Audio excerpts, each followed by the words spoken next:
नमस्कार विद्यार्थी मित्रांनो, आंतरभारती मराठी या विषयाचा पाठ क्रमांक 6 मकबरा माझ्या मनातला. डॉक्टर यू म पठाण लेखक आहेत. डॉक्टर यू म पठाण यांचा हा पाठ आपण बघणार आहोत. लेखकांची माहिती आपण थोडी वाचून घेऊया. इथे दिलेली आहे. जन्म आहे 1930. सुप्रसिद्ध साहित्यिक, संत साहित्याचे गाढे अभ्यासक, व्यासंगी वक्ते. पुणे येथे 1920 साली भरलेल्या 63व्या अखिल भारतीय साहित्य संमेलनाचे अध्यक्षपद त्यांनी भूषवले आहे. भाऊसाहेबांची बखर, मराठवाड्यातील लोककथा, नवरस नारायणकृत शल्यपर्व, गोपाळदासकृत शुकदेव चरित्र, महानुभाव साहित्य संशोधन खंड 1 इत्यादी संशोधनपर संपादित ग्रंथ, संत साहित्य चिंतन, शोधणी, अजून आठवते इत्यादी लेखसंग्रह अशी विपुल साहित्य संपदा निर्मिती त्यांनी केली आहे. मराठवाड्यात विखुरलेल्या शिलालेखांचा, ताम्रपटांचा शोध हे त्यांचे महत्त्वाचे संशोधन कार्य आहे. शिलालेख यानी दगड पर जो लिखा रहता है, पत्थर पर जो लिखा रहता है उसको शिलालेख कहते हैं. ताम्रपट म्हणजे पूर्वीच्या काळी अशा प्रकारचे काही पानं होते झाडाचे, झाड़ की पत्तियाँ थी, उस पर लिखा जाता था. या फिर साल रहती थी, झाड़ की जो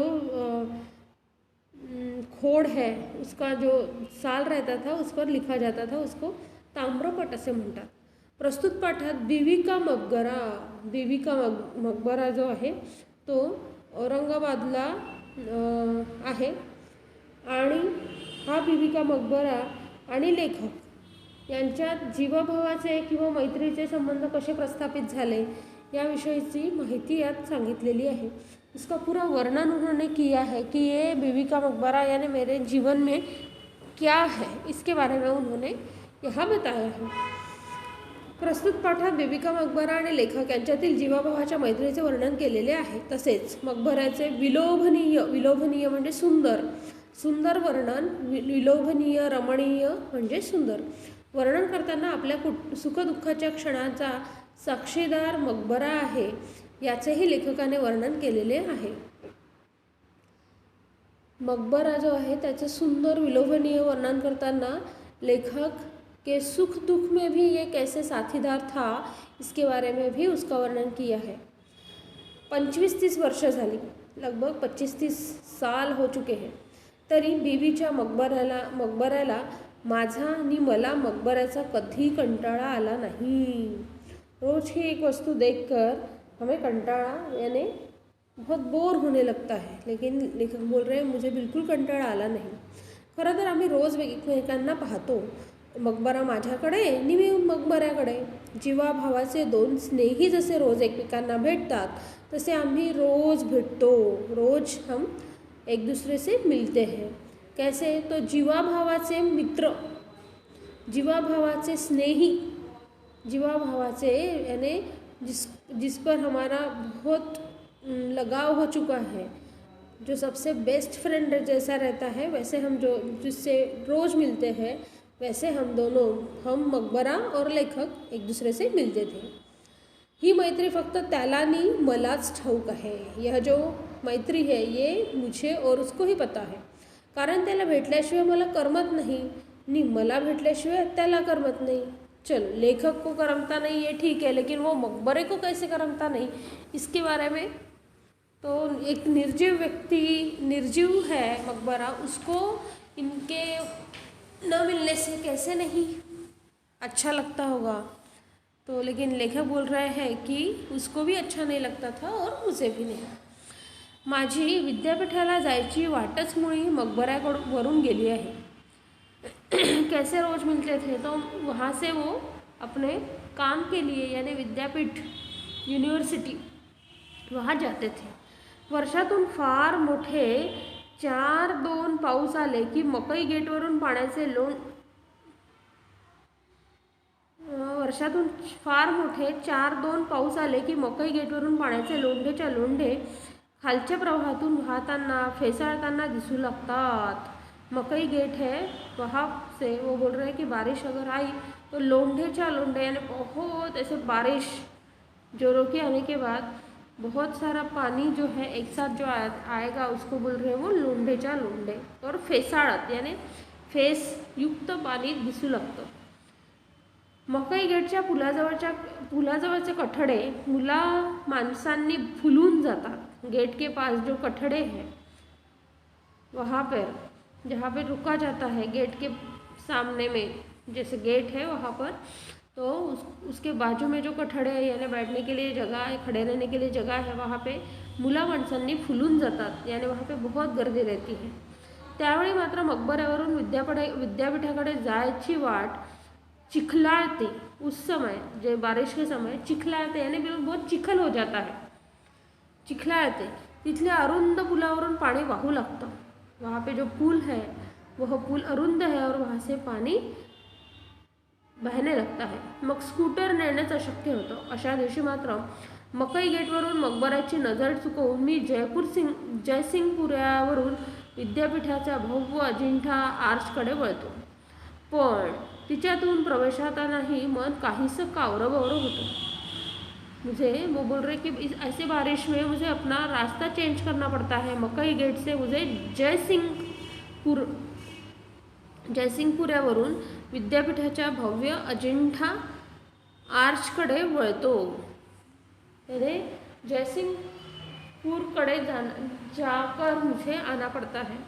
तो इस समय जब मैं वहाँ से जाता हूँ अपना रास्ता अलग करता हूँ तर माझं मन कावरं-बावरं होतं म्हणजे अस्वस्थ होतं. थोडंसं अपराध्यासारखं वाटायला वाटतं मकबरा आज आपली वाट पाहत असेल. काल दिवसभर काय काय घडलं ते सांगायला उत्सुक असेल. दिवसभरात जगातल्या कोणकोणत्या देशातले प्रवासी आले हे सांगायला तो उत्सुक असेल. आपण काल काय काय केलं ते ऐकायला त्याचे मिनार आसुसलेले असतील. त्याची बारादरी माझ्यासाठी साथ घालत असेल. त्याचा तेजस्वी घुमट आपल्या नितळाईचे नेत्र करून माझी वाट पाहत असेल. नितळाईचे यानी यहाँ पे दिया देखिए नितळाईचे यानी नितळपना. जैसे एक कपड़ा है जो कोई जाड़ा रहता है और कुछ ऐसा इतना पतला होता है कि जिससे आर पार हम देख सकते हैं उसको बोलते हैं नितळ. तर तशाच प्रकारचा नितळता त्यांनी म्हटलेली आहे. नितळाईचे नेत्र करून माझी वाट पाहत असेल. आज मी आलो नाही या विचारानं त्याचं मनही गलबलून गेलं असेल. मैं आया नहीं यह देखकर उसका मन भी गलबलून जाणे म्हणजे अस्वस्थ झाल्यासारखं वाटलं असेल. तर काय काय झालं असेल असं लेखक सांगतात की मी आज जयसिंगावरून गेलो आणि त्यामुळे काय काय घडलं त्याचं त्यांनी सांगितलेलं आहे. की काय घडलं असेल तर ते म्हणतात की मकबरा आपली वाट पाहत असेल. काल दिवसभर काय काय घडलं ते सांगायला तो उत्सुक असेल. नंतर दिवसभरात जगातल्या कोणकोणत्या देशातले प्रवासी आले हे सांगायला तो उत्सुक असेल. आपण काल काय काय केलं ते ऐकायचे त्याला असेल. मिनार आसुसलेले असेल सुनने के लिए. त्याची बारादरी माझ्यासाठी साथ घालत असेल. आणि नंतर त्याची तेजस्वी घुमट यानी गोलाकार जो आकार है यहाँ पे दिया हुआ वह घुमट सबसे ऊपर वाला तो घुमट आपल्या नितळाईचे नेत्र करून माझी वाट पाहत असेल. आज मी आलो नाही या विचारानं त्याचं मनही गलबलून गेलं असेल. अशा वेळी मी विद्यापीठ गेटमधून गेलो तरी माझं मन मात्र उदासमान होत असतं. खरं तर गेटमधून उंचावरून समोरचे डोंगर किती छान दिसतात. आता ऑफिस में गेल्यानंतर ऑफिस में जाने के बाद उनके खिड़की से कितना सुंदर नज़ारा दिखता है उसका वर्णन लेखक ने किया है. कि वो बोल रहे हैं कि जब मैं विद्यापीठ गेटमधून गेलो तरी माझं मन मात्र उदासवान होतं. खरं तर गेटमधून उंचावरून समोरचे डोंगर किती छान दिसतात.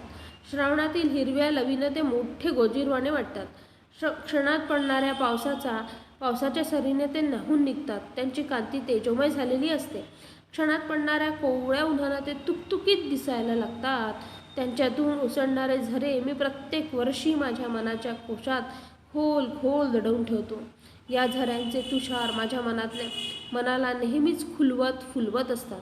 दुरूनच निपट निरंजनाची समाधी त्या असमंतात सुचिततेची पावित्र्याची जणू सादच देत असतात.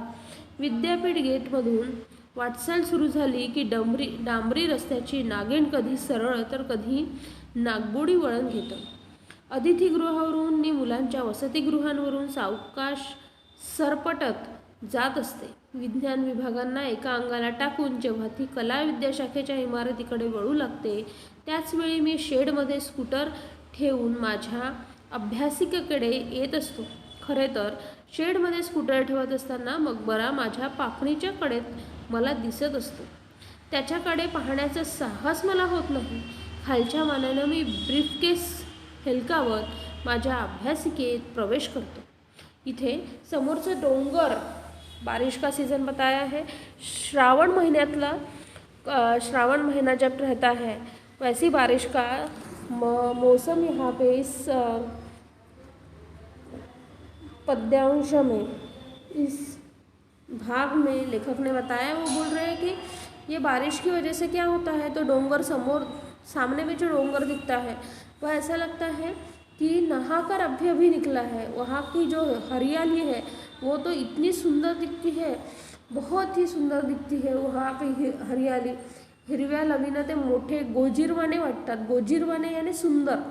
श्रावणातील, देखो श्रावण महीना ही यहाँ पर बताया है कि श्रावणातील हिरव्या लवीने. और श्रावण का बारिश कैसा होता है, तो क्षणात पडणारे, त्र्यंबक ठोंबरे म्हणतात की क्षणात सरसर ऊन पडे. त्यांनी त्र्यंबकजी ठोंबरे यांनी, वाल्कवी यांनी खूप सुंदर वर्णन श्रावण मासाचं केलेलं आहे. तशाच प्रकारची प्रचिती किंवा श्रावण मास कसा असतो याची प्रचिती इथे लेखकांनी दिलेली आहे की श्रावण महीने में क्या परिवर्तन होता है, कौन सा परिवर्तन होता है निसर्ग में, वह यहाँ पर बताया गया है. तो वो बोल रहे की डोंगर किती छान दिसतात. काय होतं तर डोंगर खूप छान दिसतात. ठीक आहे, समोरचं डोंगर खूप छान दिसतं. श्रावणातील हिरव्या लवीनं ते मोठे गोजीरवाणी वाटतात. हिरव्या लवीनं यानी हिरवी हरी जो छटा आती है उससे वो अधिक सुंदर दिखाई देता है. और फिर क्या होता है, बारिश कैसे आती है, तो क्षणात पडणाऱ्या पावसाच्या सरीनं.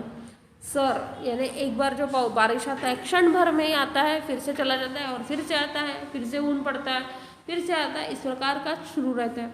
तो सरीनं नाहून निघतात. त्यांची कांती तेजोमय झालेली असते. और अभी बारिश हुई है तो सभी जो ग्रीन शेड है वो तेज आ जाता है उसके पत्तों पर, वो झाड़ पर. तो इसीलिए लेखक बोल रहे हैं त्यांची कांती म्हणजे शरीर त्यांची जी त्वचा आहे ती कशी झालेली आहे तर तेजोमय झालेली आहे. म्हणजे पानं, झाडं हे तेजोमय झालेले असतात. क्षणभर पडणाऱ्या कोवळ्या उन्हानं ते तुकतुकीत दिसायला लागतात. आणि त्याच्यानंतर तेज तर आलेलंच आहे, आणि नंतर थोडं कोवळं जेव्हा ऊन पडतं आणि ऐसा कोमल जब ऊन आता है, धूप आती है, तो वो तुकतुकीत दिसायला लागतं. तुकतुकीत एक सुंदर शब्द लेखक इथे वापरलेला आहे. तुकतुकीत दिसायला लागतात. आणि नंतर त्यांच्यातून ओसंडणारे झरे, फिर वो डोंगर है तो झरने तो रहेगी. तो वो जो झरे हैं वो प्रत्येक वर्षी माझ्या मनाच्या कोशात खोल खोल दडवून ठेवतो. ये जो झरने हैं, लेखक बोल रहे हैं, ये सभी झरने में अपने मन के भीतर एक कोश यानी खजाना, जो हमारे मन के भीतर कुछ खजाना छुपा हुआ रहता है. जैसे कुछ बातें हैं जो हम छुपाए रखते हैं या फिर हमारे मन में ही रहती है, वैसे ये झरना जो है मेरे मन में खोल खोल कुठेतरी दडवून ठेवतो. या झऱ्याचे तुषार माझ्या मनाला नेहमीच फुलवत असतात. उसके जो तुषार है, तुषार यानी पानी के बूंदे जो है वो मेरे मन को क्या करते हैं तो फुलवत असतात आणि फुलवत असतात. दुरूनच निपट निरंजनाची समाधी त्या असमंतात.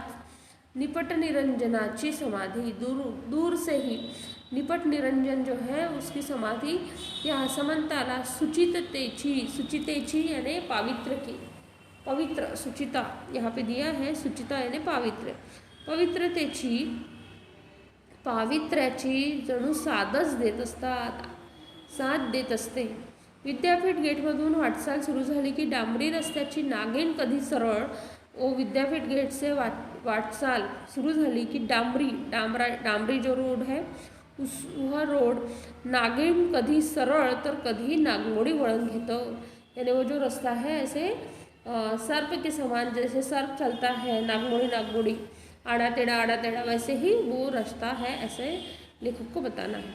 फिर वो बोल रहा है की अतिथीगृहावरून मी मुलांच्या वसतिगृहावरून सावकाश सरपट जात असते. विज्ञान विभागांना एका अंगाला टाकून जेव्हा ती कला विज्ञान शाखेच्या इमारतीकडे वळू लागते त्याने विज्ञान विभाग प्रथम आता होगा और उसके बाद जो आर्ट्स के तरफ वो जाती है, इमारत के तरफ जाती है. त्याच वेळी मी शेडमधून स्कूटर ठेवून माझ्या अभ्यासिकेकडे येत असतो. खरं तर शेडमध्ये स्कूटर ठेवत असताना मकबरा माझ्या पापणीच्या कडेत मला दिसत असतो. यानी लेखक बोल रहे हैं कि जब मैं शेड में स्कूटर रखने का जो शेड है वहाँ पे मैं जब अपना स्कूटर रखता हूँ तब मुझे मेरे पापनी के शेड में से वह मकबरा दिखाई देता है. त्याच्याकडे पाहण्याचं साहस मला होत नाही. खालच्या मानेनं मी ब्रीफकेस यानी पेटी, उनकी जो पेटी होगी वह पेटी माझ्या अभ्यासिकेत प्रवेश करतो. वाटेत भेटणाऱ्या माझ्या विद्यार्थ्यांची सस्मित भेट घेत पण अभ्यासिकेत येताच समोरच्या खिडक्यांच्या कानात दत्त म्हणून उभा असतो मकबरा. दत्त म्हणून उभा असतो म्हणजे दत्त म्हणून उभा असणे म्हणजे अचानकपणे समोर उभे येऊन राहणे. अचानक वहाँ पे मकबरा, वहाँ पे मुझे पहले अभ्यासिके में यानी उनकी जो कैबिन है उसमें जब वो आ जाते हैं और सामने खिड़की में देखते हैं तो उनको मकबरा दिखाई देता है. चकवलंस ना मला आज तो, यानी तूने धोका दिया ना आज. मी थोडा वेळ थांबला असतास तर पुलावरचं पाणी कमी झालं नसतं का, मग माझ्या वाटेनं विद्यापीठाला नसतं का जाता आलं. मकबरा बोल रहा है कि थोड़ी देर अगर रुक गया होता तो पानी निकल जाता था और फिर मुझे मेरे ही रास्ते से तू जा सकता था. हो पण नाही निबिड नाही, तुला आज मला चुकवायचंच होतं, भेटायचंच नव्हतं. वो मकबरा बोल रहा है कुछ भी मत बोलो, तुम्हें आज मुझसे बात ही नहीं करनी थी. नाही रे तसं नाही, पण मी गयावया करत म्हणतो. गयावया करणे म्हणजे विनवणी करणे नी तो पुन्हा दरडावून म्हणतो म्हणजे मोठ्याने जोरात म्हणतो, रागावून म्हणतो. पण नाही निबिड नाही, तुला चुकवायचंच होतं, नक्कीच चुकवायचं होतं. आता तुला कंटाळा येतोय ना माझा, मला कालचं सारं सांगायचं होतं आणि तू मात्र सरळ आग्र्याहून सुटका करून घेतलीस जयसिंगपुऱ्याच्या वाटेनं. आणि मग मकबरा खो करून हसू लागतो. मीही त्याच्याबरोबर मनसोक्त हसतो. मनसोक्त म्हणजे मनाला जेवढं वाटेल तेवढं हसणं. खूप हसून झाल्यावर तो मला म्हणतो असं नाही हं करायचं पुन्हा, आणि मीही त्याला म्हणतो असं नाही हं करायचं पुन्हा. माझ्या अभ्यासिकेच्या काचेच्या विस्तीर्ण खिडकीतून मी मकबऱ्याची कितीतरी रूपं पाहिली आहे. अभी लेखक बोल रहे हैं कि वो जो कांच की खिड़की है उससे मैंने इस मकबरे की कितनी तो भी रूपों, जैसे देवी के रूप होते हैं या किसी चीज़ के जैसे रूप होते हैं, वो मैंने इसके देखे हैं. कौन से रूप अभी बता रहे हैं वो, सकाळची, दुपारची, संध्याकाळची आणि रात्रीची. माझ्या जीवनातले उन्हाळे, पावसाळे आणि हिवाळे मकबऱ्यानं पाहिले आहेत. याने लेखक के सभी दुख सुख सभी मकबरे से उन्होंने शेयर किए हैं. तासन मी महानुभव पोथ्यांच्या सांकेतिक लिप्यात डोकं खुपसून बसे. महानुभव पोथी जो है उसमें मैं पढ़ाई करता था. डोको खुपसून बसे यानी पढ़ाई करता था. किसकी पढ़ाई करता था, तो महानुभव पोथ्या, महानुभव पोथी यानी ग्रंथ जो इसके रहते हैं, भगवान का स्तुति जिसमें रहती है उसको पोथी कहते हैं. शिवलीला अमृत पोथी या फिर गजानन महाराज की पोथी है ना, तो उस प्रकार की वो महानुभव पंथ की पोथी है. उस पोथी में सांकेतिक लिप्यात डोको खुपसून बसे, यानी मैं वहाँ पे पढ़ाई करता था उसकी. तेव्हा मकबऱ्यानंच माझ्या नेत्रावर शीतलतेचा शिडकावा केला आहे. शीतलतेचा यानी ठंडावा का शिडकावा, यानी मैं देख पढ़ पढ़ कर मेरी आंखें मैं थक जाता था, तब ये मकबरा ही है मुझे आह्लाद देता था, यानी आनंद देता था. 13व्या शतकाच्या चौंभा कवीचा उखारण्यासारख्या अपूर्व काव्याचा संपादनाचा आस्वाद मी ज्या ज्या क्षणी घेत असे, त्या एकांताच्या क्षणात फक्त मकबराच माझ्या या मनसोक्त आनंदाला प्रतिसाद देत असे. मराठवाड्यातल्या मराठी शिलालेखांचे कोरीव अक्षरांच्या खोबणीत जेव्हा माझे डोळे तासनतास धसत थकून रुतून जात, तेव्हा मकबराच्या मिनारांनीच माझ्या पाठीवर मायेचा हात फिरवला आहे. माझ्या अभ्यासिकेच्या काचेच्या खिडकीतून हात लांब करत आपल्या नाजूक बोटांनी त्यानेच मला सावरला आहे. मग लेखकांनी कशा कशाचा अभ्यास केला इथे दिलेला आहे की महानुभव पोथ्या ते वाचत त्याचा अभ्यास केला. नंतर मग 13व्या शतकाचा चौंभा कवीच्या उखारण्यासारख्या अपूर्व काव्याचा आणि संपादनाचा आस्वाद. चौंभा नामक कोई कवि है, उस कवि की क्या उखारना नाम का जो काव्य है उखारना, उसका उन्होंने अध्ययन किया है. उसके बाद और अध्ययन किया है मराठवाड्यातल्या मराठी शिलालेख. मराठवाड़ा जो है वहाँ का शिलालेख जो है उसका अभ्यास किया. मराठवाड़ा यानी धुले, जळगाव, ये जो भाग है महाराष्ट्र का उसको मराठवाड़ा बोलते हैं. तो वहाँ के जो शिलालेख है, शिलालेख यानी पहले ही बताया मैंने पत्थरों पर लिखा हुआ. पहले के ज़माने में कोई कागज नहीं था, तो तब शिलालेख यानी लेख कहाँ पे लिखा जाता था, लिखित कहाँ पे रहता था, तो शिलाओं पे यानी पत्थरों पे लिखा रहता था. कोरीव रहता था वो, कभी न मिटने वाला ऐसा. तो उसका वो पढ़ाई करते थे. शिलालेखाच्या कोरीव अक्षरांच्या खोबणीत जेव्हा माझे डोळे तासनतास धसत, यानी वो जो शिलालेख है उसको पढ़ने के लिए जब वो अपने आँख वहीं पे रखते थे तो वो बोल रहे हैं मैं थक जाता था. और तब ये जो है मकबरा है, मकबराच्या मिनारांचीच माझ्या पाठीवर मायेचा हात फिरवला आहे. तब ये माया करता था, मेरे ऊपर प्यार से हाथ फेरता था. माझ्या अभ्यासिकेच्या काचेच्या खिडकीतून हात लांब करत आपल्या नाजूक बोटांनी त्यानेच मला सावरला आहे. माझ्या ग्रंथाला राज्य पुरस्कार मिळाला.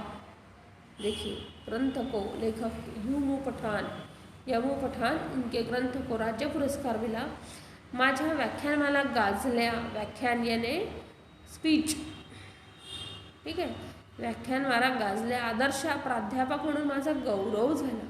एक आदर्श प्राध्यापक कहकर उनका गौरव हुआ. मला डीलिट मिळाली. डीलिट यह एक पदवी है. राष्ट्रीय प्राध्यापक म्हणून माझा सन्मान झाला. संत साहित्य चिंतनासारख्या माझ्या पुस्तकातला श्रेष्ठ संत साहित्य विषयक ग्रंथाचा पुरस्कार मिळाला. कौन सा पुरस्कार मिला? पहले तो डीलिट पदवी मिळाली, राज्य सरकार पुरस्कार मिळाला, और यहाँ पर एक पुरस्कार दिया है संत साहित्य विषयक ग्रंथाचा पुरस्कार. मला परदेशाची निमंत्रणं आली की त्या बातम्या सांगणारी जी पत्रं तारा माझ्या टेबलावर येऊन पडत, ती पाकिटं फोडून या बातम्या मी प्रथम कोणाला सांगत असे? काचेच्या खिडकीतून माझ्याकडे टक लावून पाहणाऱ्या मकबऱ्याला. टक लावून पाहणे म्हणजे एकसारखे पाहणे. मकबऱ्याला सांगत असे. मग मकबऱ्याचा मिनार मिस्किलपणे हसत डोलत त्याचा घुमट तरारून येईल. तर तब ये जो मकबरा है वो ऐसे मिस्किलपणे म्हणजे चिडवल्याप्रमाणे तो हसत असे माझ्याकडे बघून. खिडकीतून माझ्याकडे टक लावून पाहणाऱ्या मकबऱ्याला मग मकबऱ्याचे मिनार मिस्किलपणे हसत डोलत त्याचा घुमट तरारून येईल. माझ्या यशानं त्यालाही तेज चढेल. त्याच्या स्नेहशील दृष्टीच्या वर्षावात मी अखंड नाहून निघत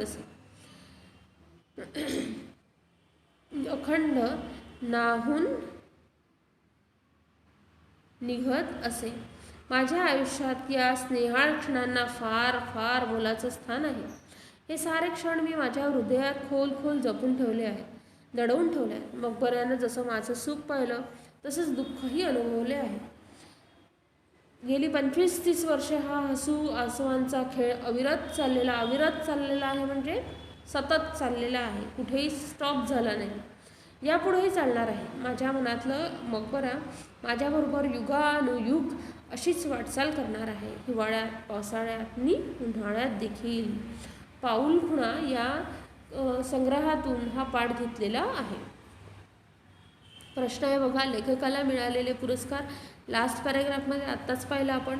राज्य पुरस्कार मिळाला, डिलीट पदवी मिळाली, नंतर राष्ट्रीय प्राध्यापक म्हणून सन्मान झाला, किंवा मग संत साहित्यविषयक ग्रंथाचा पुरस्कार त्यांना मिळाला. असे अनेक पुरस्कार आपण इथे लिहिलेलेच आहे. 4 तुम्ही अशा प्रकारचे लिहू शकता. नंतर मकबरा लेखकाची वाट बघत असताना लेखक मकबऱ्याला टाळून गेल्यानंतर काय होत होतं ते इथे लिहायचं आहे. योग्य जोड्या जुळवा. मिनार, घुमट आणि बारादरी हे शब्द बघून इथे जोड्या लिहायच्या आहे. एका शब्दात उत्तर लिहा. चोंभा कवीचा काव्यसंग्रह. चोंभा कवीचा काव्यसंग्रह कोणता होता? चोंभा उखाहरणासारखा. यहाँ पे है देखिए, उखाहरणासारख्या. तो चोंभा कवीचा काव्यसंग्रह उखाहरण ऐसे लिख सकते हैं. फिर लेखकाच्या संत साहित्यावरील ग्रंथ. लेखकाचा संत साहित्यावरील ग्रंथ लास्ट पैराग्राफ में है. कौन सा है? संत साहित्य चिंतन. संत साहित्य चिंतन हा ग्रंथ आहे. फिर लेखकाची पदवी डिलीट. यहाँ पे देखिए, वहाँ पे आया है मला डिलीट मिळाली, म्हणजे डिलीट ही पदवी मिळाली. मकबऱ्याचे नाव. इस मकबरे का नाम क्या है?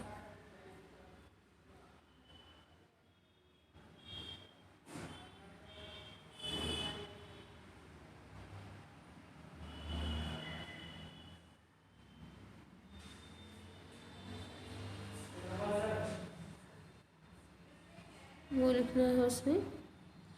उसके बाद योग्य शब्द निवडून रिकाम्या जागा भरा. कावराबरोबर काय होतं?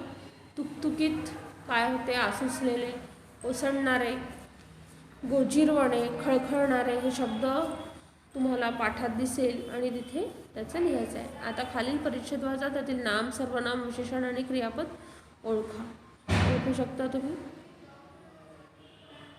स्वमत. मकबरा आणि लेखक यांच्यातील मैत्रीचे नाते तुमच्या शब्दात लिहा.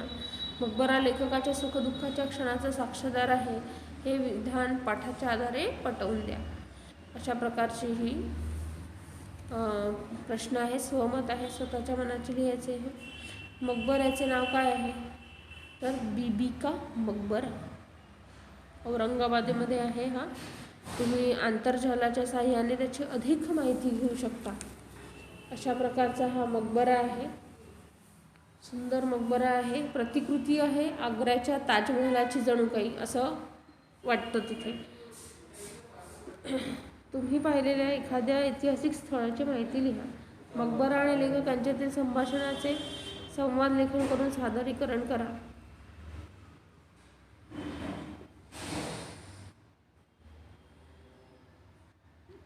चला, तुम्हाला हा पाठ समजला असेल. प्रश्नोत्तर जर समजला असेल तर प्रश्नोत्तर तुम्ही लिहू शकाल, यात काही शंकाच नाही. धन्यवाद.